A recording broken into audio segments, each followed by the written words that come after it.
वर्षा बहू नजर नहीं आ रही, सुबह से गायब है। तुम्हें पता तो है माँ, वर्षा सुबह बाजार के लिए निकल जाए तो शाम से पहले लौटती नहीं है। आ तो गई हूँ, वो मेरी सहेली ने बताया था सस्ती साड़ियों की सेल लगी हुई है। वो 2 साड़ी फालतू खरीद लाई तो मुझे बोली कि तू रख ले। मैं उसी के घर चली गई थी। इतनी साड़ियाँ पहले रखी हुई हैं, वो कहाँ संभालोगी बहू। माँ जी, मुफ्त में कोई चीज मिले तो लेने में हर्ज ही क्या है। बहन जी, कपड़े धोने का सर्फ लोगी?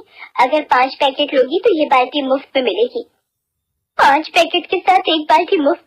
माँ जी खरीद लेते हैं, मेरे बाथरूम की बाल्टी टूट गई है, ये मुफ्त में मिल जाएगी, वो भी 200 रुपए के 5 सर्फ के पैकेट। वर्षा पहले सर्फ देख तो ले इस्तेमाल में कैसा है, पता चले बेकार हो। माता जी सुबह से बहुत पैकेट बेच चुके हैं, लेना है तो लो, नहीं तो हमें और भी जगह बेचने जाना है। माँ जी मुझे बाल्टी की जरूरत है, ये लो 200 रुपए। लाओ सर्फ इधर दो, कपड़े तो धोने ही है, अभी इस नई बाल्टी में ही डुबो देती हूँ। अरे ये सर्फ में झाग क्यों नहीं बन रहा? ये क्या, ये तो मामूली पाउडर है और ये बाल्टी मानो अभी चटक जाएगी। और करो लालच। ये कहानी है वर्षा की, जो अपने पति विनोद और सास ससुर के साथ जबलपुर में रहती थी। वर्षा का 3 साल का एक बेटा भी था जिसका नाम वंश था। वर्षा स्वभाव से बहुत लालची थी, मुफ्त में कुछ भी मिल जाए बस, उसकी इस आदत से घर के सभी लोग परेशान थे। एक दिन, विनोद ये देखना, मेरी सहेली ने मुझे मोतियों की ये माला दी है, कैसी लग रही है? वो पहनती नहीं थी, मैंने कहा मुझे दे दे। अच्छी है, पर ऐसे हर बार तुम किसी न किसी सहेली के घर जाती हो और कोई ना कोई चीज लेकर आती हो, अच्छा नहीं लगता। विनोद तुम खुद तो कभी कुछ लाकर देते नहीं हो और मेरी सहेलियां दें तो तुम्हें बुरा लगता है। विनोद इसे कुछ भी कहना बेकार है। माँ जी, एक तो वैसे ही शादी के बाद इस घर में मुझे कोई सुख नहीं मिला, ऊपर से आप मुझे ही सुना रहे हो। अरे अब बस भी करो, तुम लोगों की सारा दिन चिक चिक सुनकर मोहल्ले वाले भी कहते हैं कोई भिंडी बाजार है हमारा घर। वंशा तुम्हें तैयार कर दूं, बर्थडे में जाने का समय हो रहा है। अब आज किसका जन्मदिन है जो दोनों माँ बेटे तैयार होकर जा रहे हो?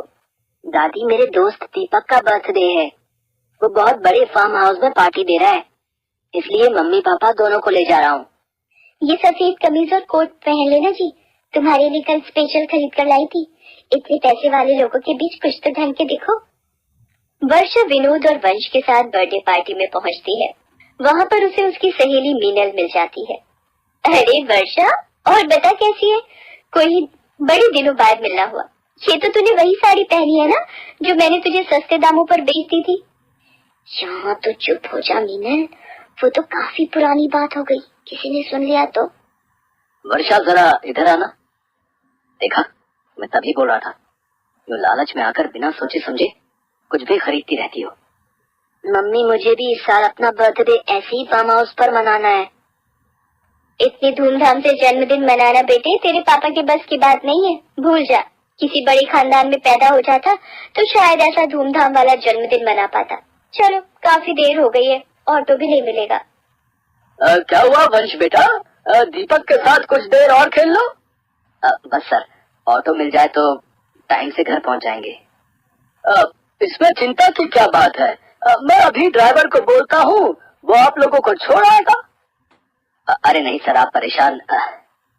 वो हमारी गाड़ी ठीक होने गई है, इसलिए हम कैब करके आए थे, अब हो नहीं रही तो ऑटो। विनोद, जब मिस्टर अरोड़ा इतना जोर दे रहे हैं तो चल लेते हैं, बड़ी गाड़ी में बैठने का अलग ही मजा है और ऑटो के पैसे भी बच जाएंगे। वर्षा विनोद को जबरदस्ती मिस्टर अरोड़ा की गाड़ी में चलने के लिए कहती है और मजबूरी वश विनोद को उसका कहना मानना पड़ता है। जब से वर्षा बड़ी गाड़ी में बैठकर आई थी तब से ना जाने रोजाना कौन से सपनों में खो जाती थी।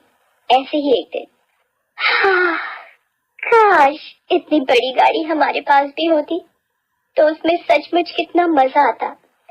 आलीशान घर, बड़ी गाड़ी, दौलत, शोहरत, सब कुछ हो तो कितना मजा है जिंदगी जीने का। बेटी, दौलत शोहरत से खुशियाँ नहीं खरीदी जा सकती। आप कौन हो जो मुझे ये उपदेश दे रहे हो? और कौन कहता है पैसा सारी खुशियाँ नहीं देता? अगर मेरे पास भी पैसा हो तो मैं तो बस खुशी खुश रहूं। अच्छा, चलो एक काम करो, मैं तुम्हें नोट छापने की एक मशीन दूंगा, और वो एक जादुई मशीन होगी जो रोजाना घर में से कोई भी एक चीज लेकर बदले में तुम्हें नोट देगी। लेकिन याद रखना, मशीन रोजाना नोट देती है, इसलिए एक दिन भी तुमने उस मशीन को कुछ नहीं दिया, फिर वो तुम पर हावी हो जाएगी। बाबा, मुझे तो रोजाना ही नोट चाहिए, मुझे इसमें कोई परेशानी नहीं है। बस आप मुझे जल्दी से वो नोट छापने की मशीन दे दो, फिर तो मेरी सारी परेशानियां दूर हो जाएंगी। साधु वर्षा को नोट छापने की मशीन दे जाता है। कौन था वर्षा? इतनी देर से दरवाजे पर क्यों खड़ी थी? ये देखो माँ जी, एक साधु बाबा मुझे ये नोट छापने की मशीन दे गए हैं। अब रोजाना ये मशीन किसी भी एक चीज के बदले नोट देगी। ये तो कहीं नहीं सुना। तो लग रहा है दिन में सपने देख रही है और जादू और चमत्कार की बातें कर रही है।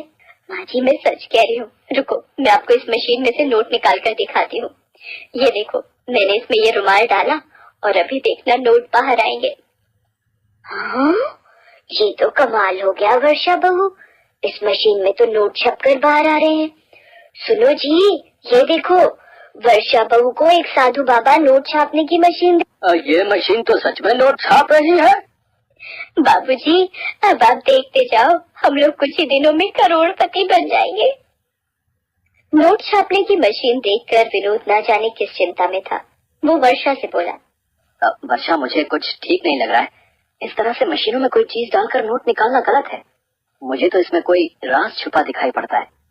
ऐसा ना हो ये लालच तुम्हें ले डूबे और कहीं तुम्हें पछताना न पड़े। अरे, पछताऊंगी क्यों? जब रोजाना नोट हाथ में आएंगे